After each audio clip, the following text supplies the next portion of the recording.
Ladies and gentlemen, today is day number 3 of my life story. And I think for the sake of my mind, to make things easier for myself, I'm just going to do story by story instead of trying to put it into chronological order. There will be a movie documentary shot by a good friend of mine, and it'll go way more in depth there. So, currently, I'll just go ahead and show you guys where I'm kind of hanging out. It's down here in the bayou. Why? Kind of a little swampy area down here in Florida. I love this place. It's so peaceful. You can engulf yourself in the grass right here on this dock. You don't have to worry about a soul coming to bother you. You're just hanging out, think about what God created. But today's story, we will be talking about the time I stayed in, what was it? Las Vegas, Nevada. Anyways, this was a fun and exciting time in my life. That's loud. It was a fun and exciting time in my life. So, at the time, the only reason I went to Las Vegas, Nevada was for drug rehab. And I think I did 30 days. I did about 30 days in like residential. And then from there, medical/residential. And then from there, I ended up going to like a step above that where it's kind of like staying in these apartments and stuff, which was only less than a mile from the strip. So every night, we go up on top of this tall building. I was there for like 2 months or so. And we go up on top of this tall building, and just look out and see the strip and everybody doing their thing and people playing music. I mean, it's just every day. I can't imagine living there like that for the rest of my life. That'd be a lot to take in every day. But it was I met a lot of interesting characters there. Some people I remember and some I don't. But the facility, to be honest, I can't remember the name.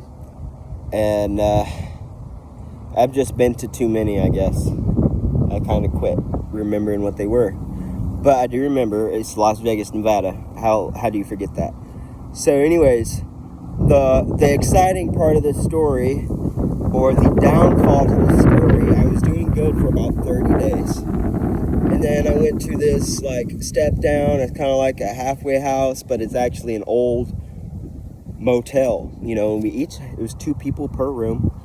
And it was really neat. We go to meetings, we go shopping. And moi thought it would be a good idea whenever he went to Walgreens to get something called dextromethorphan. This drug/chemical is the main ingredient in Delsum. Now, I do not advise this to anybody. This is very dangerous, and it's a miracle I'm still here, especially with the quantity that I was taking. The side effects of drinking this stuff in large amounts were similar to PCP and LSD. It was similar to that, the high that I experienced. I spent a lot of my life on that, and it makes you dissociate from reality, not being able to differ real from fake. So that being said, that chemical, that drug, dextromethorphan, was such a big impact on my life. It played such a big impact on my life that, yet being just an over-the-counter drug, something for a cough and cold, that it was probably one of the hardest things for me to put down. Being as easily acceptable as it was, go to any store. Walgreens was my preferred drug dealer. And, just go out from there. And the high would last anywhere from 1 to 2 days. Not 6 hours. 1 to 2 days. About 48 hours. And then you can still yet feel it 3 days later. So, this is not a very cool thing to be playing around with. There are deaths associated with drug use and misuse, especially when it comes to driving motor vehicles. That's one of the main reasons and causes of death from dextromethorphan abuse. Because you get behind that wheel and you think you're fine, and then next thing you know, you're in a different world, and it's just not the same. You cannot drive on that stuff. Absolutely not. It's not like drinking and driving. It's not like doing anything other than that. It's like driving down the highway and next thing you know, you're in a fucking board game. Whoa, you need to watch your mouth, boy. No, cussing's bad. My bad. I'm not going to retake the video because it just is what it is. But, yeah. And there are overdose deaths associated with dextromethorphan, as well as people getting so far gone that they never come back. Meaning, can't take care of themselves, they be incapacitated.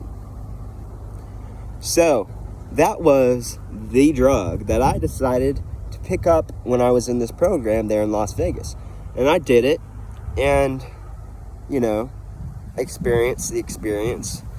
And then 2 days later, a guy of mine that was there in the facility with me I had $40 and he had a gold watch and a gold necklace.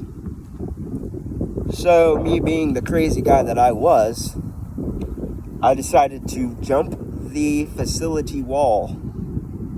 Jump the wall at night when I was supposed to be in bed. Walked to the downtown Las Vegas Strip, where all the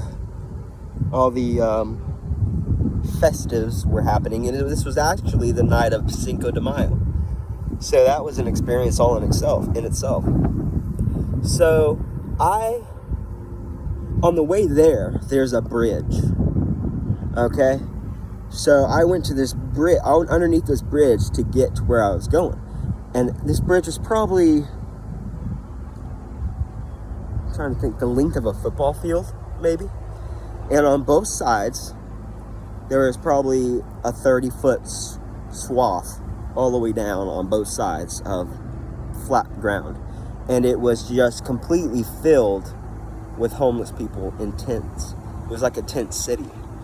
And I went into the wilderness of the tent city. And I came out with a handful of methamphetamine and no $40 and no watch. Now, I was supposed to be bringing this back to share with this guy, and I did most of it before I got back to him. Because I was a drug addict, and I got way more than expected.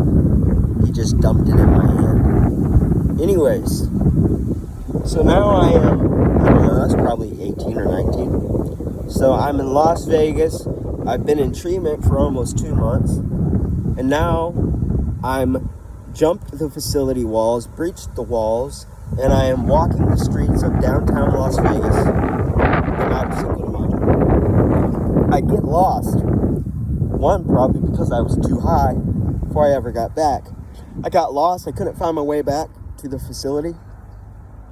And needless to say, it took at least 2 hours for me to find my way back. And sad to say, it was only not even half a mile away. I was probably walking in circles. I don't know. Really don't remember. But I made it back. I have now once relapsed again on methamphetamine, the devil's drug. And I go to my room and I get drug tested the next day. And they find out that I popped, put me back in residential